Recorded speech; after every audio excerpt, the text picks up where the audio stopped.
আসসালামু আলাইকুম গাইস, সবাই কেমন আছো বন্ধুরা? যাচ্ছিলাম হচ্ছে যাত্রাবাড়ি। যাওয়ার পথে এই শাপলা চত্বর হয়ে যায়। বন্ধুরা, এই শাপলা চত্বর কি আপনাদের মনে আছে?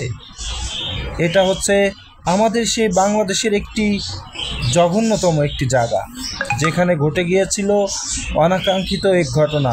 শাহবাগীদের আন্দোলনে সরকার তাদের সমর্থন দিয়ে আমাদের হেফাজত ইসলামের ভাই বোনদের উপরে ঝাঁপিয়ে পড়ছিল সবাই। সেদিন কত না আলেম ভাই, কত না নিষ্পাপ ভাই মারা গিয়েছিল। সরকার এখনও বলে এখানে অল্প মানুষ মারা গেছে, কিন্তু এখানে যে কত মানুষ মারা গেছে, যাদের গেছে তারাই জানে। বন্ধুরা, বাংলাদেশের ইতিহাসে এরকম ঘটনা আর হয়তো ঘটে নাই।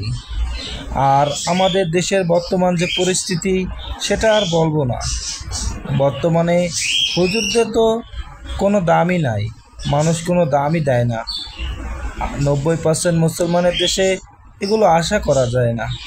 তাই এই রাস্তাতে যাওয়ার সময় একটু ভিডিও করলাম, আর মনে মনে ভাবলাম এখানে কত আলেম ভাইরা, কত নিষ্পাপ ভাইরা মারা গেছে।